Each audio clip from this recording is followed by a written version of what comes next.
మనిషిని హిందువుగా చూడొద్దు, ముస్లింగా చూడొద్దు, క్రైస్తవుడిగా చూడొద్దు, బౌద్ధుడిగా చూడొద్దు. మనిషిని మనిషిగా చూడొద్దు. కష్టమా?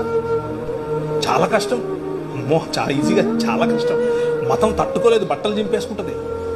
నిజంగానే అంటే ప్రభు అయిన యేసుక్రీస్తును చంపింది ఎవరు అంటే మతమే కాదా?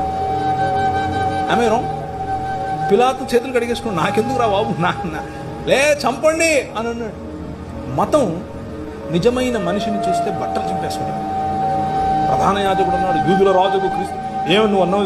అవును, నువ్వు అన్నట్టే. మనుష్య కుమారుడు ఆకాశ మేఘారుడై దిగివచ్చుట మీరు చూస్తారు అని అంటే ఇంతకంటే ఎక్కువ సాక్ష్యం కావాలని బట్టలు చింపుకున్నాడు.